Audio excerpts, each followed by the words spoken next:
మోకాళ్ళ నొప్పులతో బాధపడుతున్నప్పుడు మన ప్రతి కదలిక అతి కష్టమైన వ్యవహారంగా మారిపోతుంది. కొద్ది దూరం నడవలేం, కాసేపు స్థిమితంగా కూర్చోలేం, కూర్చొని లేవడం, లేచి కూర్చోవడం బాగా కష్టంగా ఉంటుంది. చివరికి విశ్రాంతిగా పడుకున్న సమయంలోనూ మోకాళ్ళ నొప్పులు బాధిస్తూ ఉంటాయి. ఇలాంటప్పుడు కొన్ని ప్రత్యేకమైన యోగాసనాల్ని నిత్యం సాధన చేస్తూ ఉంటే మంచి ఫలితం ఉంటుంది. మోకాళ్ళ నొప్పుల్ని అదుపులో ఉంచే యోగాసనాలు, వాటి సాధనలో మెలకువల గురించి ఇప్పుడు తెలుసుకుందాం.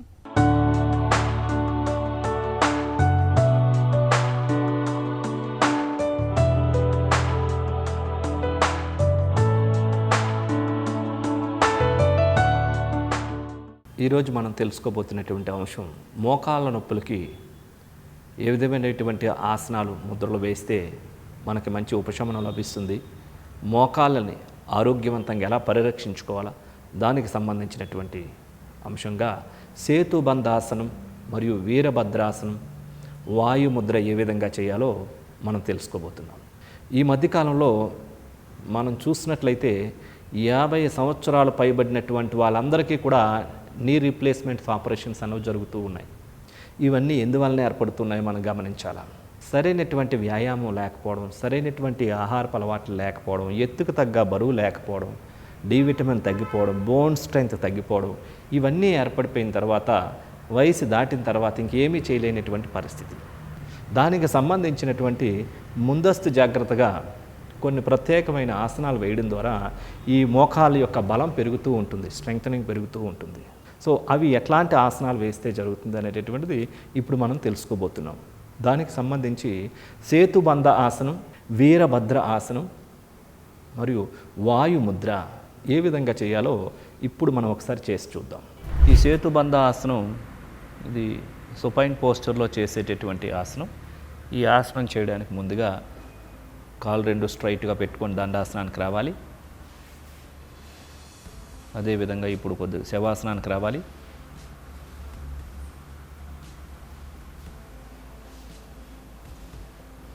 ఇప్పుడు రెండు కాళ్ళని ఫోల్డ్ చేసి రెండు చేతులతో పాదాల దగ్గర పట్టుకోవాలి, అందితే. లేదంటే కనుక స్ట్రైట్గా అలా ఉంచుకోవాలి. ఇప్పుడు వెన్ను భాగాన్ని పూర్తిగా వెన్నెముకను పైకి లేపాలి. పూర్తిగా ఛాతి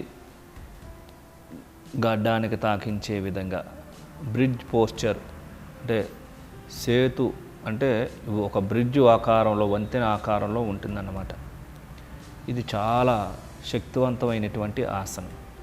ఇది మోకాళ్ళ మీద కింద భాగాన్ని బలంగా తయారు చేయడంలో, తొడలో కండరాల భాగం, అదేవిధంగా వెన్నెముకకి ఈ ఆసనం స్ట్రెస్ తగ్గించడానికి, డిప్రెషన్ తగ్గించడానికి కూడా చాలా అద్భుతంగా పనిచేస్తుంది. మోకాలు బలంగా తయారవుతాయి.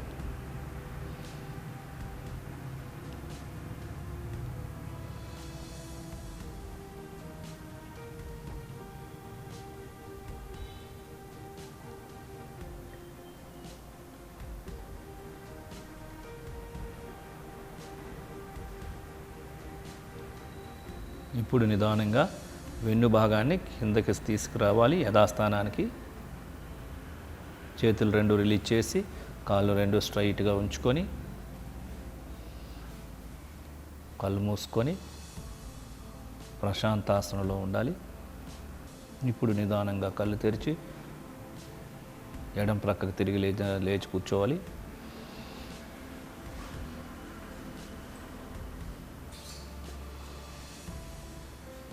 ఇప్పుడు వీరభద్రాసనం చేస్తాం. లేచి నిలబడాలి. పాదాలు రెండు దగ్గర జతలో ఉంచుకోవాలి. రెండు చేతులు శరీర పక్క భాగాలు తాకుతున్న విధంగా ఉంచుకోవాలి. తాడాసనంలో బాడీ స్ట్రైట్గా ఉంటుంది. ఈ స్థితిలో ఇప్పుడు ఎడమ కాలుని ఒక 1 feet డిస్టెన్స్ పక్కకు జరపాలి. కుడి కాలుని కూడా ఒక 1 feet డిస్టెన్స్ వెనక్కి జరుపుకోవాలి పక్కకి. ఇప్పుడు ఎడమ పాదాన్ని, మడాన్ని ముందుకు లెఫ్ట్ సైడ్ ఉంచాలి. ఈ స్థితిలో ఎడమ మోకాలను ఫోల్డ్ చేసి పూర్తిగా రెండు చేతులు శ్వాసను తీసుకుంటూ నిదానంగా పైకి రేట్ చేయాలి. ఆసన స్థితిలో స్థిరంగా ఉండాలి. 1 2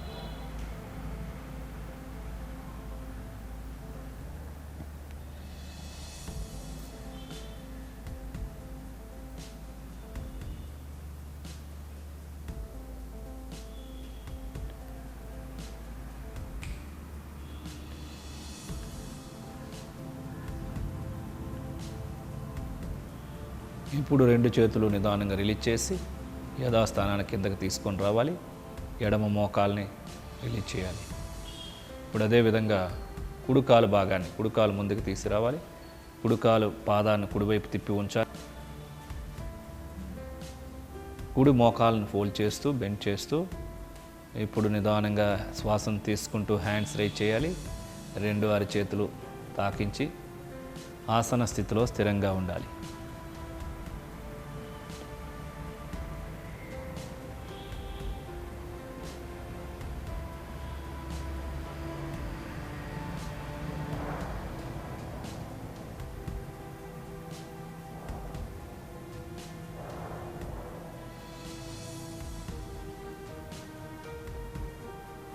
ఇప్పుడు నిదానంగా 2 చేతులు రిలీజ్ చేసి కుడి కాల్ని రిలీజ్ చేయాలి. పాదాలు 2 సుఖాసనంలో కూర్చోండి.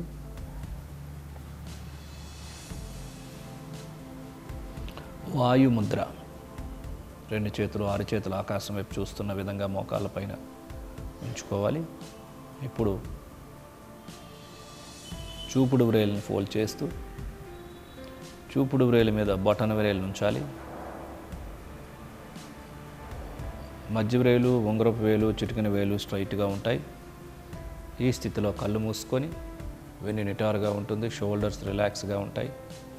ఈ స్థితిలో నిదానంగా శ్వాసను తీసుకుంటూ నిదానంగా శ్వాసను విడిచిపెడుతూ పూరక, కుంభక, రేచక, శూన్యక నియమాలు నిష్పత్తులను పాటిస్తూ ప్రాణాయామం చేయాలి.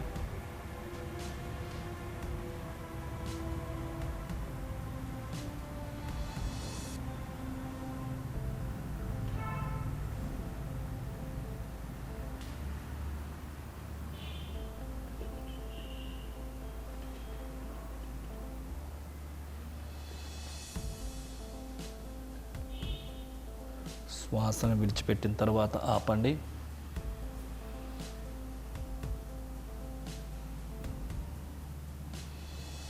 రిలీజ్ యువర్ ముద్రను రిలీజ్ చేయండి.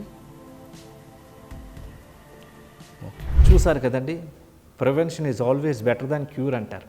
సేతుబంధాసనం ఈ మోకాళ్ళ పైన, తొడల కండరాలపైన, పిక్క భాగాలపైన పూర్తిగా బలాన్ని చేకూరుస్తూ ఉంటుంది. అదేవిధంగా వీరభద్రాసనం, వీటిని ప్రతిరోజు అధిక బరువు ఉన్నవాళ్ళు, మోకాళ్ళ నొప్పులు ఉన్నవాళ్ళు, సమస్యలు ఉన్నవాళ్ళు, లేని వాళ్ళు కూడా చేసినట్లయితే ఈ భాగాలన్నీ స్ట్రెంగ్త్నింగ్ జరుగుతూ ఉంటాయి, అరిగిపోకుండా ఉంటాయి.